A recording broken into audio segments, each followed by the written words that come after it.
그럼 그것보다도 범민주 진영분들에게 하고 싶은 말이 있어서 사실 이 모두를 좀 이제 오늘 주제를 넘어서 얘기를 했는데요. 최근 제가 커뮤니티란에다가 보신 분들이 있을 거예요. 이제 이재명 대표와 윤석열 대통령 간의 영수회담에서 민생회복지원금을 선별 지원으로 합의할 경우에는 본인이 이제 민주당을 탈당하고 심지어 이재명 민주당에 대한 지지를 철회하겠다는 입장을 제가 표명을 했어요. 이와 관련해 가지고 반응들에 대한 본인 생각을 다시 한번 전하고자 합니다. 먼저 정치 감정이 과잉된 분들이 의외로 많아요. 우리 사회에는. 이게 뭐 우리 사회만은 아니죠. 지금 세상 전 세계가 사실은 굉장히 지금 야만화되고 있다 보니까는 전부 다들 사실 많은 시민분들이 전 세계적으로 정도 차이가 있을 뿐이지 이 분노 조절 장애를 겪는 분들이 많은 것 같아요. 근데 자신이 지지하는 정치인에 대해 가지고 좀 부정적 혹은 심지어 비판적인 평가를 하면 비판적인 평가는 반드시 필요한 겁니다. 어느 사회나 어느 사회나 전체주의 사회가 하고 보다 민주주의 사회가 더 나은 점은 바로 그런 거죠. 비판은 비난하고 다른 거잖아요. 비판은 그러니까 우리가 새롭게 발전을 하기 위해서는 반드시 필요로 하는 이 부분입니다. 하여간 비판적 평가를 하면은 감정적으로 과잉 반응을 하는 분들이 있는데 이분들은 본인이 생각하기에는 기본적으로 정신이 건강한 분이라고 저는 생각하지 않아요. 예를 들면은 제가 이제 선거 직전에 조국 혁신당의 방향성을 이제 비판적으로 평가하면은 조국 지지자들이 격한 반응을 보여요. 격한 반응을 보여. 근데 비판을 해준 걸 감사를 해야지요, 사실은. 그리고 이제 이번 선별전에 대해서는 또 이재명 혹은 민주당 지지층이 격한 반응, 뭐 저는 동일선상에 놓여 있다고 봅니다. 그러니까 조국 혁신당에 대해서 비판적 평가를 하면은 민주당 지지층은 또 좋아하고 있고, 일부 이제 그러니까는 층들은요. 그다음에 이번에 선별 저기 지원에 대해서 제가 이제 좀 한마디 하게 되면은 또 이걸 어떻게 해석을 해야 되는지요? 조국 혁신당을 최 교수가 하려고 하는 거 아닌가? 이렇게 생각. 참 보시게 되면 있잖아요. 너무 이렇게 획일적인 사고에들 익숙해져 있는 것 같아요. 그런데 여러분들 제가 제발 부탁드리는데 깨시민들은요. 정치인은 종교적인 숭배 대상이 아닙니다. 결코 아니에요. 국민의 도구죠. 이재명 대표도 늘 얘기했듯이 국민의 도구, 이른바 국민의 종이라고 우리가 전통적으로 얘기해 왔잖아요. 예? 정치인은 굉장히 힘든 사실 업무를 수행을 해야 됩니다. 공적인 어떤 위치에 있다 보니까는. 그래서 이걸 국민이 중심을 잡아주어야만 실패하지 않아요. 실패하지 않습니다. 역사가 항상 보여주었듯이요. 권력을 가진 사람들은 주위에 아부하는 사람들로 포위되는 경우가 많습니다. 눈과 귀가 그러니까 우리가 가려진다 그러잖아요. 이것은 권력의 기본 성격이에요. 권력의 기본 성격입니다. 예? 그리고 이제 자기가 이제 자기한테 좋은 말만 하는 사람을 자꾸만 이제 의존하게 되고 쓴소리하고 이제 비판하는 사람들을 자꾸만 이제 그러니까 그걸 견디기 힘들어 가지고 하는 것은 보통 사람들의 기본적인 성향입니다. 그거를 그러니까는 사실 이렇게 담대하게 넘어서는 사람이 참 이제 훌륭한 이제 정치인으로 남게 되죠. 남게 되는데 국민이 원하는 길은 대개가 고되고 힘든 결정을 필요로 합니다. 그렇잖아요. 그래서 제가 저 개인도 공직을 별로 제가 좋아하지 않다고 하는 이유도 개인적으로 당연한 거예요. 그거 무슨 몇 줄 저 경력을 갖겠다고 해가지고 저는 그러한 소위 말해서 전통시대 이런 소위 말해서 뭡니까 인생의 목표라는 것은 저는 그건 하실 것 없는 거라고 보는 사람입니다. 근데 이제 권력 주변에 이제 아부쟁이들은요, 대개가 기득권의 입장을 대변을 해요. 그렇기 때문에 권력을 가진 정치인들은요, 대개가 그러니까는, 실패로 하는 이유가 결국 뭐냐면은, 비판적인 지적에 대해서 굉장히 그러니까 눈과 귀를, 이렇게 닫고 있다 보니까는 실패를 하게 되는 경우입니다. 실패를 하게 되는 거예요. 자, 혹자는 아직도 본인이 문재인 정권에 대해서는 비판을 하지 않았다는 분들이 있어요. 이분들은 뉴스공장이나 다스베이다만 보는 분들이에요. 쉽게 얘기해서요. 근데 우리 사회에서 지식인은요, 크게 볼 때 두 가지 역할을 요구받고 있습니다. 하나는 뭐냐면 언론이 제 역할을 못 해주고 있잖아요. 그러니까 기울어지는 언론 운동장이잖아요.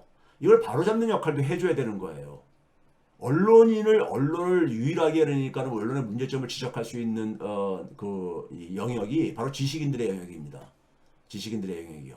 그래서 언론인들이 지식을 굉장히 싫어해요.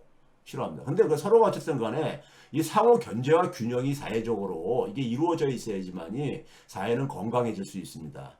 그래서 이제 언론을 바라잡아주는 역할을 해야 하는 건데 주로 뉴스공장의 다스베이다에서는 주로 이제 조중동이 만들어내는 가짜 뉴스들, 잘못된 정보들을 바로잡기 위한 역할을 거기 이제 뉴스 중심으로 가고 짧게 가다 보니까 하고요.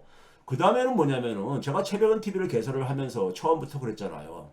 뉴스공장이나 다스베이다에서 하지 못하는 얘기들을 좀 긴 시간이 필요로 하는 것들을 주로 다루겠다고 그랬잖아요. 그러니까 지식인이 해야 될 또 하나의 역할은 뭐냐면요. 국민과 사회 발전을 위해 가지고 권력에 대한 비판을 하는 겁니다. 언론인과 마찬가지로 권력에 대한 비판을 해야 되는 거예요. 왜? 권력이라는 것은 항상 국민을 위해서 사용되어져야 되는 거잖아요. 그런데 권력이 그렇지가 못하거든요. 권력을 갖게 되면은 자기 개인의 영달을 위해 가지고 집단의 조직의 영달을 위해 가지고 사용하는 경우가 많은데 그거를 비판을 해야 되는 게 바로 지식인이라든가 언론인들이 해야 될 일인 것이죠. 근데 언론이 그러니까는 권력과 유착돼 가지고 그런 역할을 못하는 경우가 왕왕 있지요. 그래서 제가 이제 그런 부분도 제가 그래서 본인이 문재인 정권을 가장 아프게 비판한 사람입니다. 가끔 이제 그런 지적하시는 분들이 있어요. 교수님 지금 윤석열 정권에 대해서는 그렇게 비판하시면서 문재인 정권에 대해서는 왜 비판 안 하셨습니까? 그런 얘기를 하는데 이분들 이런 걸 모르는 거예요. 그러니까 뉴스공장이나 다스메에도 한번 보시고 계시는 분들이야. 이런 분들이에요. 그와 관련해서 제가 마지막으로 몇 가지 보여드릴게요. 이게 뭐냐면은 여러분들 아시죠? MBC의 그러니까 이게 라디오 프로그램이죠. 시선 집중이라고요. 옛날에 손석희 때부터 쭉 해왔던 것들인데 이건 이제 시민보 기자가 문재인 정권 때 시민보 기자가 이 프로를 맡아서 했었죠. 이게 언제 때 기사냐면요. 2018년 12월 20일입니다. 2018년 12월 20일이면 여러분들 언제쯤이냐면요. 문재인 정권이 2017년 5월 10일 날 출범했잖아요. 예? 1년 한 6개월 정도 지났던 때 이게 저 기사입니다. 이 제목부터 봐보세요. 얼마나 자극적인가. 최백은 교수가 문정부 무능하고 아마추어다 이런 얘기를 했다는 것을 제목에 다 걸었잖아요. 그 당시 여러분들 한번 이 기사를 검색하면 쉽게 나오니까 한번 봐보세요. 제가 이제 그 당시에 이분들이 이제 저한테 이제 이 인터뷰를 한 이유가 뭐냐면 그 전날에 뭐냐면 민주당의 부설연구원 있잖아요. 민주연구원이요. 그리고 이제 대통령 청와대 직속 이제 정책기획위원회가 공동으로 주최한 토론회가 있어요. 토론회가 있었어요. 소득주도 성장 1년을 그러니까 평가하는 이제 이 토론회에서 여기 이제 그 진행자가 시민보 기자가 말을 열면서 뭐라고 했습니까요? 이 토론회에서 정부 정책에 대한 굉장히 신랄한 비판들이 본물을 이뤘다고 합니다 하면서 그러면서 뭐 지금 정신 안 차리면 제2의 패족이 될 거다. 예? 장기 집권이라는 몽상을 꾸지 마라. 이런 경고까지 나왔다고 하는데요. 그런 경고를 직접 하신 분입니다. 해가지고 건국대 경제학과의 최백은 교수로부터 직접 얘기 들어보겠습니다. 이제 시작하잖아요. 이렇게요. 이게 제가 1년 6개월 정도 된 시점에서 제가 문재인 정부에다가 날린 직격탄이었어요. 당시에 그래가지고 민주연구원의 원장을 아마 그 당시에 제 기억이 맞을 건데 누굽니까? 누구예요?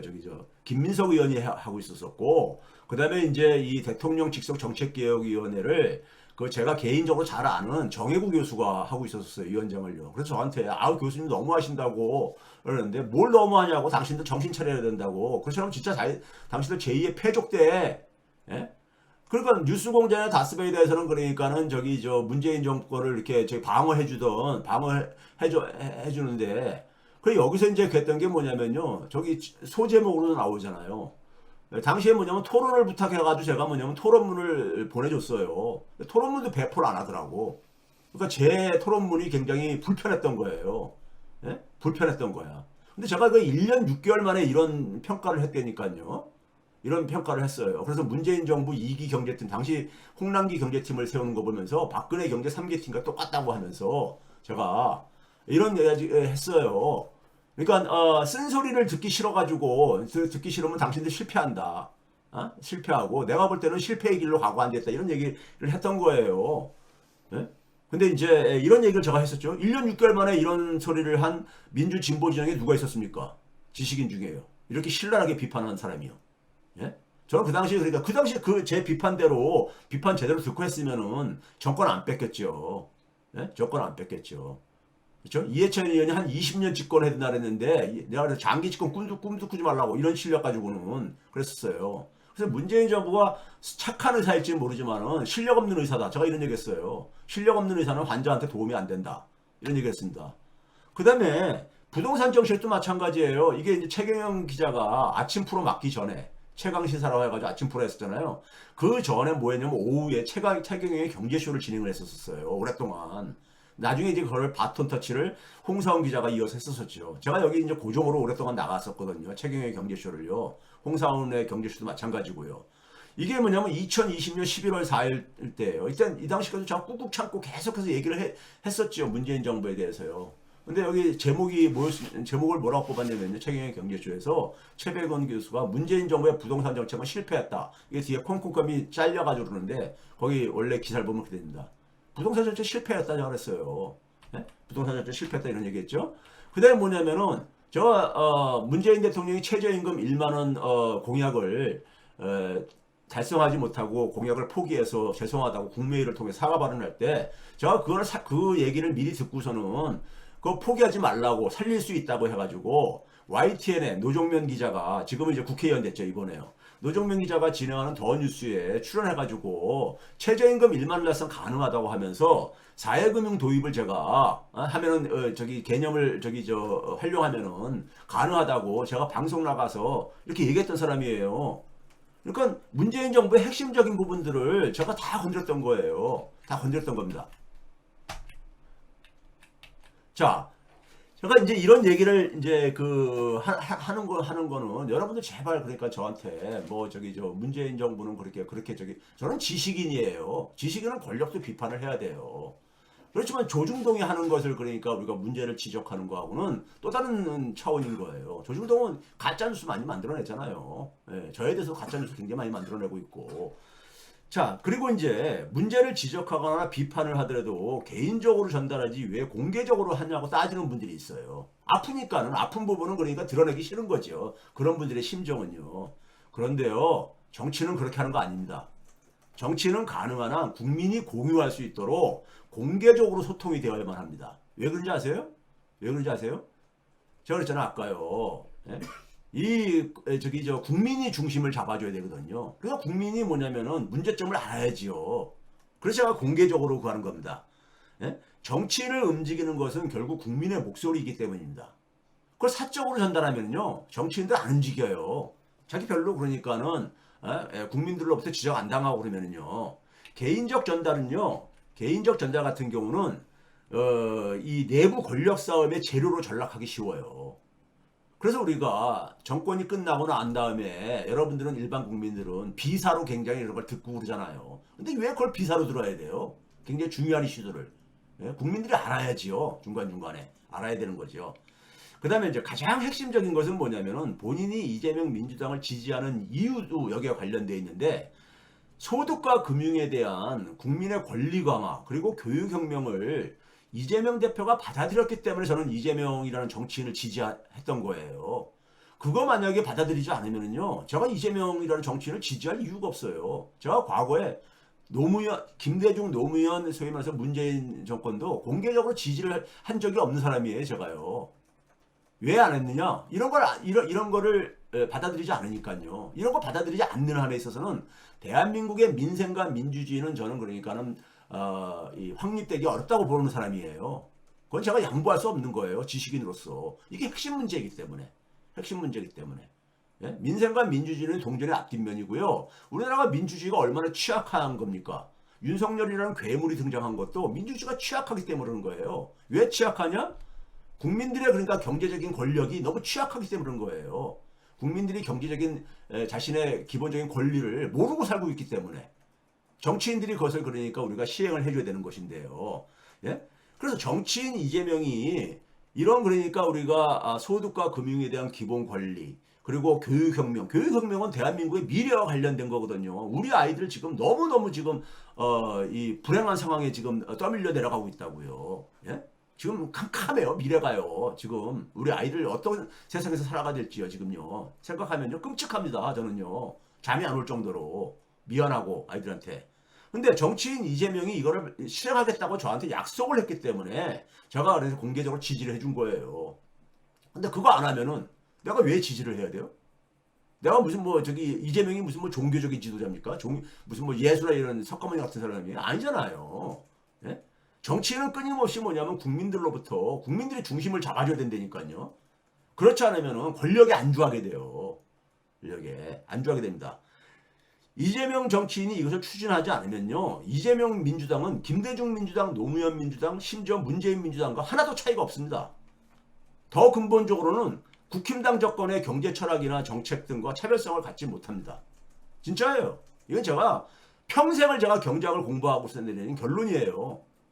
그러니까 우리가 소위 말해서 많은 국민들이 서민들이 김대중 정부 이후에 지난 20년 동안에 근본적으로 뭐가 나아졌는가 이런 질문을 던지는 이유가 바로 거기에 있는 거죠. 잠시 후에 더 데이터도 보여드릴게요. 그래서 지금 선별이냐 전국민 지원이냐는요. 대한민국의 민생 문제와 민주주의 문제 해결의 출발점입니다. 네? 출발점이에요. 제가 전국민 지원을 가는 거는요. 그냥 이게 여러분들 단순한 게 아닙니다. 이 경제 철학이 있잖아요. 저 같은 경우는요. 사회소득 개념을 저를 깔고 있는 거예요. 사회소득 개념을요. 제가 시사인 기자하고 인터뷰할 때도 이게 지금 민주당이 야당이다 보니까는 사회소득을 도입하려면 사회소득세도 도입을 해야 된다. 근데 이거는 국회에서 통과가 돼야 되는 것이다. 새로운 세법에 그러니까는 도입은. 사회소득과 사회금융 도입 안 하면요. 대한민국 민생 문제 해결 안 됩니다. 그거 도입 없이 해결할 수 있는 방법 있으면 저한테 좀 알려주세요. 예? 저한테 좀 제발 좀 알려주세요. 그거 해결할 수 있는 방법 있으면요. 그리고 국민들이 당연히 누려야 될 권리를 모르고 살고 있는 거잖아요. 예?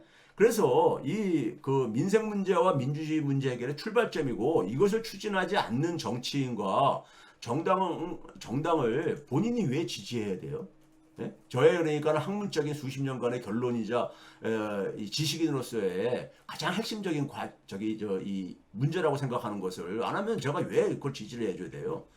이재명 다음이 없어지면은요 적어도 본인에게는 이재명은 정치인으로서 의미가 없습니다. 이재명은 정치인으로서 의미가 없어요. 자 여러분들 제가 표 하나 보여드릴게요. 이게 뭐냐면요 지난 20년간 노무현 정부 때부터 윤석열 정부 때까지 가운데 있는 게 뭐냐면은 실질 경제 성장률이에요. 연평균이요. 연평균. 예? 연평균 성장률이거든요.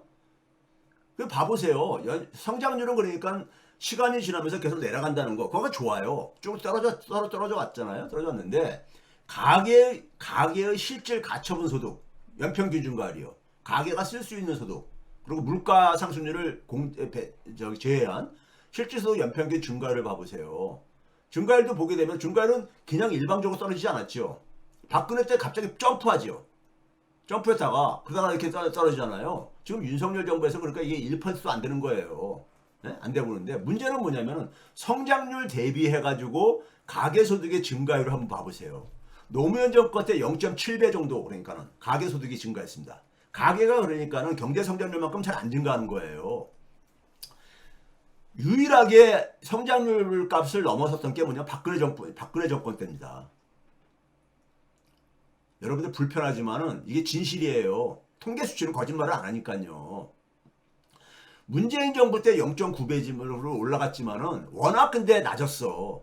워낙 낮았어요. 성장률도 낮고 2.37과 2.13이니까요. 예? 낮았기 때문에 그런 거고 윤석열 정부 때 봐보세요. 성장률의 0.3배입니다. 0.3배요. 예? 가계소득 증가율이요. 그럼 박근혜 정부 때 여러분들 왜 이렇게 높았는지 아세요? 예? 높았는지 아세요? 박근혜 때 기초연금 도입했잖아요. 노령연금이요. 그게 상당히 영향을 미친 거예요. 예? 기초연금, 노령연금도 뭡니까? 그게 사회소득의 하나의 한 부류잖아, 그것도요. 예? 아동수당 이런 것들이요. 예? 그러니까 사실 이걸 봐보세요. 정권하고 민주정권하고 소위 보수정권하고 별 차이가 있는가? 가계가 그러니까 민주정권에서 낮았다는 것을 얘기할 수 있냐고요. 낮을 수 있습니까? 이걸 얘기할 수 있어요? 자신 있게요? 그래서 제가 뭐냐면 별 차이가 없다는 거예요. 별 차이가 없다는 겁니다. 예? 그래 여러분들 이거를 여러분 넘어서지 못하면요, 넘어서지 않고 그냥 내가 지지하는 정치인 하게 되면, 정치인을 비판하거나 부정적으로 얘기하게 되면은 그냥 막 저기 저 감정적으로 나서는 분들, 그분들 있잖아요. 제가 이제 아까 제목을 그렇게 했잖아요. 지지층의 수준이 그 정권의 그러니까 성격을 결정합니다. 지지층의 성격을 결정을 해. 그러니까 한 나라의 그러니까 정치적인 지도자는 그 나라 국민들의 수준을 반영한다는 말이 있잖아요. 유명한 말이 있잖아요. 똑같습니다.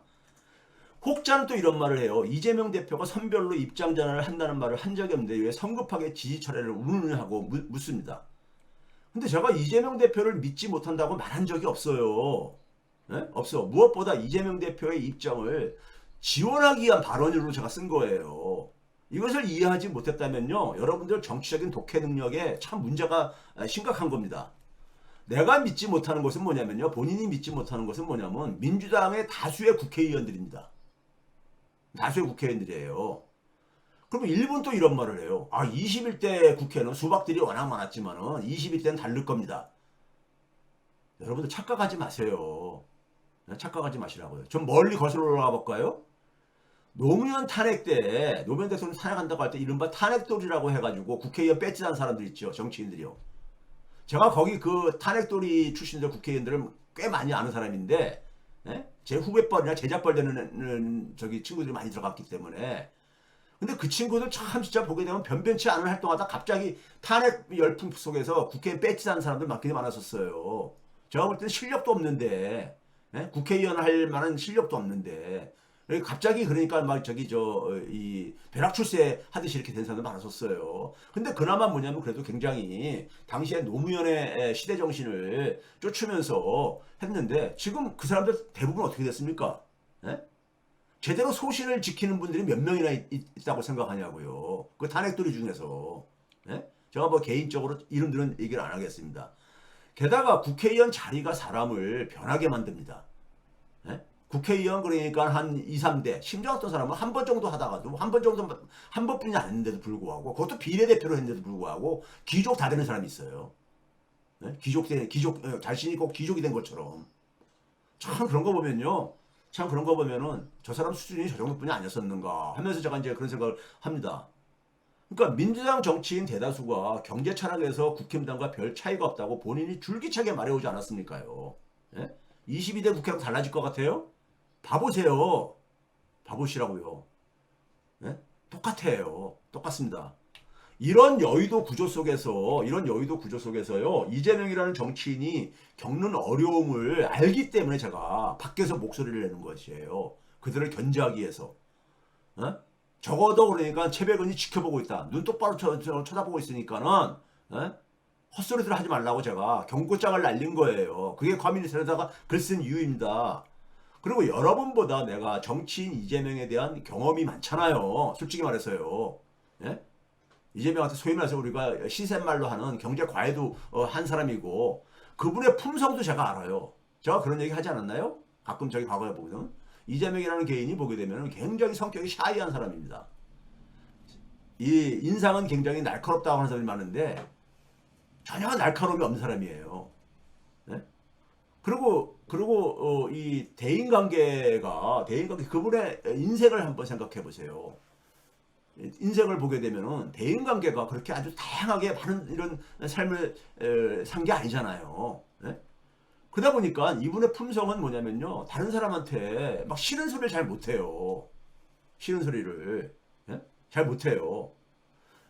내부의 민주당 일부 국회의원들이가 목소리가 더 커지기 전에 막아야겠다는 생각으로 본인이 목소리를 낸 거예요.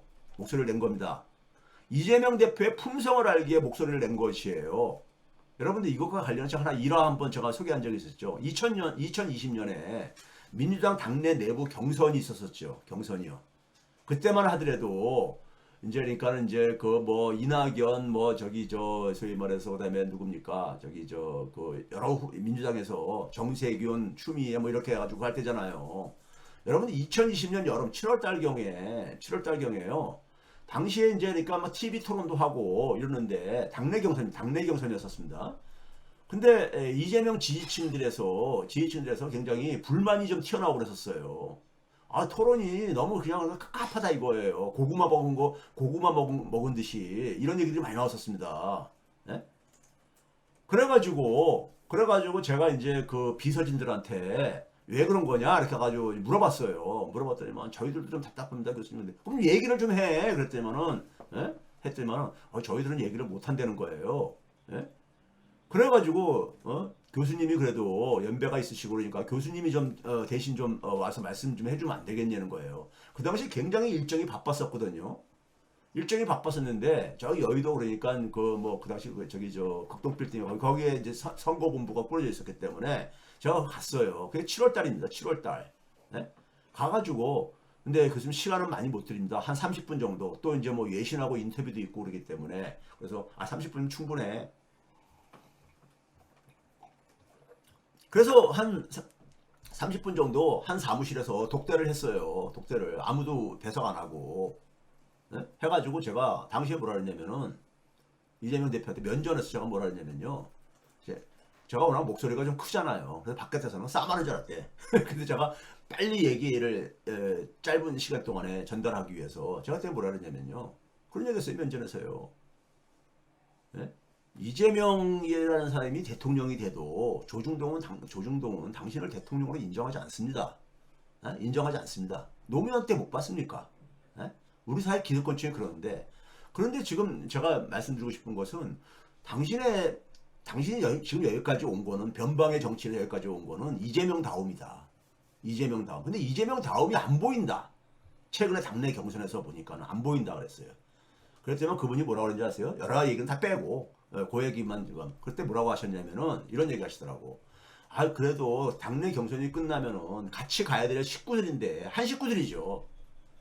민주당에서 그러니까 경선에서 이긴 사람이나 진 사람이나 다 민주당 사람들이니까요.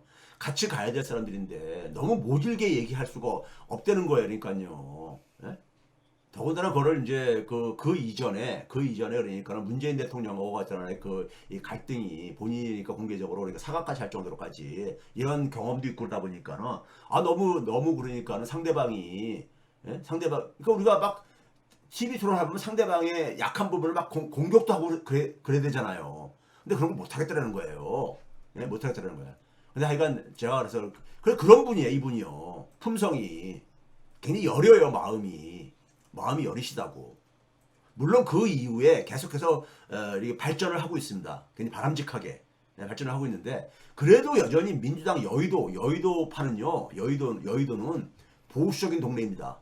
특히 경제 정책적으로는 국회의원들 되게 먹고 살만한 사람들이 많잖아요. 재산적으로 이런 걸 볼 때요. 하여간 이런 이제 그 상황 속에서 제가 이제 그러니까는 내가 밖에서 목소리를 낸 이유는 바로 그거였어요. 근데 이거를 듣기 불편하다고 이재명 지지층들이 감정적으로 그러니까 과잉 반응을 보이는 그거는 참 바보 같은 짓들이에요. 바보 같은 짓들이야. 그게 무슨 뭐 이재명 대표도 본인이 그렇게 이 취급받기를 원치 않아요. 자기가 무슨 뭐 종교적인 무슨 우상 대상입니까? 예? 여러분들 지금 우리 사회 속에서 이재명 대표는 늘 하는 얘기가 뭐예요?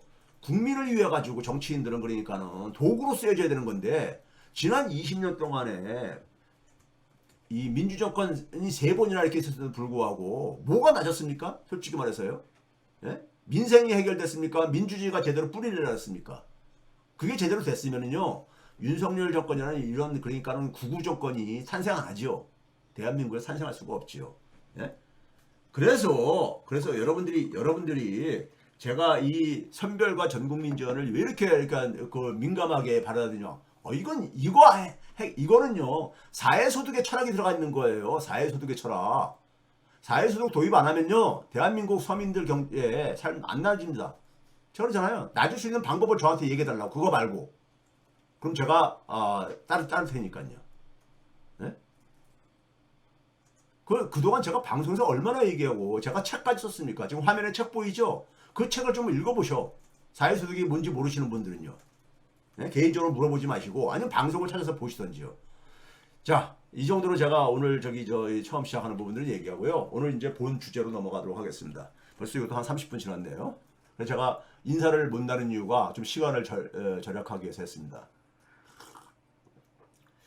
자, 제가 2주 전에 방송을 하면서 2주 전에 방송을 하면서 제가 이제 당시에 이 인플레에 대해서 그러니까는 제가 추정을 했었잖아요. 소비자 물가 상승률을 그러니까는 소개를 하면서 소비자 물가 상승률이니까는 크게 다시 이제 그러니까 반등을 한 것에 대해서 그랬죠. 연준이 왜 판단 착오를 했는가에 대해서 제가 그 당시 설명을 드렸죠. 요걸 다시 한번 보여드릴게요. 연준이 가장 중요시 여기는 물가 지표가 PC, Personal Consumption Expenditure죠. 개인 소비 지출이라고 해가지고 이게 폭넓게 측정하는 방식입니다. 일종의 그러니까 물가 상승률을요. 소비자 물가 상승률보다도요. 그리고 지난 1년을 보게 되면 빨간색 주황색 선을 보게 되면은 1년 전에 4.76%였었는데 그 지난달 것까지 그러니까는 보게 되면 2.78로 나왔단 말이에요. 그러니까 한 2%포인트가 떨어진 거잖아요. 그러니까 쫙 떨어진 거잖아. 떨어지다가 갑자기 이렇게 반등을 한 거예요. 반등을 2.82로 이렇게 반등을 한 거란 말이에요. 그러면 이렇게 떨어지는 동안에 문제는 뭐냐? 그래서 이제 이게 계속 떨어질 줄 알았는데 이게 다시 반등을 하니까 충격이 된 거, 시장에 충격으로 작용한 거잖아요. 근데 이걸 들여다보면은 지난 3년 딱 인플레율이 물가 상승률이 목표치를 벗어난 게 한 3년 됐어요. 딱이요. 21년 봄부터 벗어나기 시작했거든요. 네? 21년 봄부터요. 연준이 금리를 인상한 거는 2년 전부터 올렸지만은요. 그 3년간의 데이터가 나와 있기 때문에 3년간의 누적 증가율을 본 거예요. 3년간의 누적 증가율을 보니까는 이게 막대 그래프인데 막대 그래프가 누적 증가율인데 이게 그림을 제가 잘못 그려서 그런지 편차가 좀 커 보이는데 제일 클 때가 뭐냐면 14.0%, 제일 작았을 때가 13.5%로 0.5%포인트 차이가 안 나요. 최대값하고 최소값이요. 그러니까 평균이 한 13.7% 정도로 거의 비슷하잖아요. 그러니까 13.7%를 중심으로 보게 되면 0.2%포인트 차이가 안 나는 거예요. 우아래로요. 그런데 지난 1년간에 월별로 보게 되면 2%포인트나 떨어진 거예요. 떨어진 거야. 그렇다면 이건 뭘 의미하는 거냐? 이 떨어진 것의 상당 부분은 모두가 100%는 아니지만은 상당 부분은 소위 기저효과가 작용했다는 거죠. 기저효과가. 평균은 3년간 누적 인재니까는 증가율은 비슷한데 근데 이게 그러니까는 이 월별로 계속 하락하는 모습이 조금 그동안 1년 동안 관찰됐단 말이에요. 그 여기서 그러니까 연준이 놓친 거야 이거를요. 예? 이게 그러니까 쭉 떨어지는 걸 보고서는 물가가 잡히기 시작한다 이렇게 생각을 했던 거죠. 물가가. 근데 3개년 평균 누적 증가율을 보니까 거의 안 변한 거예요. 지난 1년간. 예? 지난 1년간이요. 거의 안 변한 거야. 그러다 보니까 이게 충격으로 나온 겁니다. 4월 10일 날 발표했잖아요. 소비자 물가 지수를요. 그게 발표되고 나가지고 소위 말해서 시장 금리가 소위 10년물 국채 수익률을 중심으로 해서 팍 뛰었죠. 점프하게 되죠. 그리고 이제 소위 말해서 강달러로 가게 되고 이렇게 벌어진 거잖아요. 네? 한 거잖아요. 그러면은 이런 상황 속에서 연준이 놓친 거예요. 그러니까요. 연준이 놓친 겁니다. 연준이 그러니까 이게 기저효과가 작용했다는 것을 이걸 착시효과로 그러니까는 물가가 잡히고 있는 걸로 착시한 거죠. 네? 그런데 지난 주말 우리나라 시간으로 금요일날 밤이었었죠. 금요일날 밤. 네? 뉴욕 시간으로 그러니까는 아침 시간이지만은 우리나라 시간으로 밤 9시 넘어서였었죠. 제가 커뮤니티에다가 올렸죠. 근원 PC가 3월달 거 딱 제가 그랬잖아요. 지난번에 갈 때 얼베르 예측가 2.87%로 전망이 된다. 계산을 해보니까 2.87로 계산된다 그랬잖아요. 근데 뚜껑을 딱 열어보니까 2.82가 나온 거예요. 2.82. 어쨌든 딱 반등을 한 거예요. 근원 PC들 소비자 물가처럼요. 반등을 한 거죠.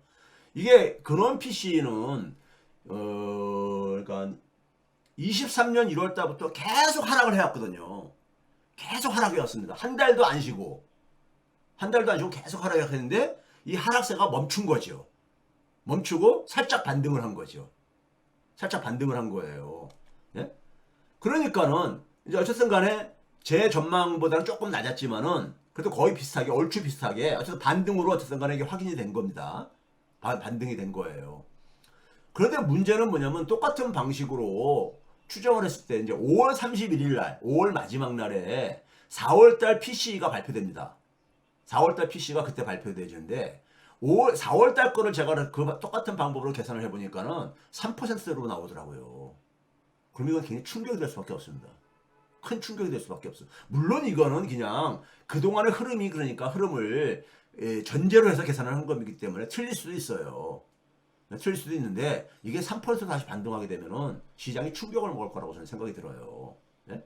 자, 그러면 이제 연준의 금리 스케줄을 보게 되면 FOMC 스케줄을 보게 되면은 지금 5월 초에 5월 한 5일 6일 정도에 이제니까는 5월 달께 있고 6월 달에 12일 날 6월 12일 날 있거든요. 6월 달 지나면 상반기가 끝나는 거잖아요. 상반기가 끝나는 거잖아요. 예? 6월 달 지나면요. 그리고 이제 그 7월 하순에 이제 7월 거의 이제 하순에 한 7월 한 27일 전후에 이제 또 있는 걸로 제가 이제 저는 가는데 그러면 이게 5월 31일 날 이제 나올 거기 때문에 5월 31일 날 3%로 나오게 되면요. 그러면 시장은 충격 먹습니다. 네? 충격 먹어요. 그렇죠? 그러니까 지금 현재 나온 것만 가지고 지난주 금요일 날 나온 것만 가지고도 상반기 금리 인하는 사실상 힘들어졌다는 걸로 이렇게 우리가 대세가 굳어지고 있는 거잖아요, 지금요. 대세가 굳어지고 있는 거잖아요. 자, 그 다음에 또 이제 나온 게 뭐냐면요. 우리가, 이 물가는 기대 인플레이션. 사람들이 어떻게 기대를 하느냐는 기대 인플레이션도 굉장히 중요한 하나의 이 지표거든요. 네? 미시간대에서 소비자 심리라든가 이런 걸 가면서 하는데 이것도 이제 그러니까 4월 달께 나왔어요. 4월 달께 나왔는데 1년 후 그러니까 이걸 소위 단기 기대 인플레이율이라고 하죠. 단기 기대 인플레이율. 단기 기대 인플레이율도 3.2% 다시 반등을 했어요. 기대 인플레이율도요. 네? 장기 5년짜리 기대 인플레이율도 3%또 반등을 했고요.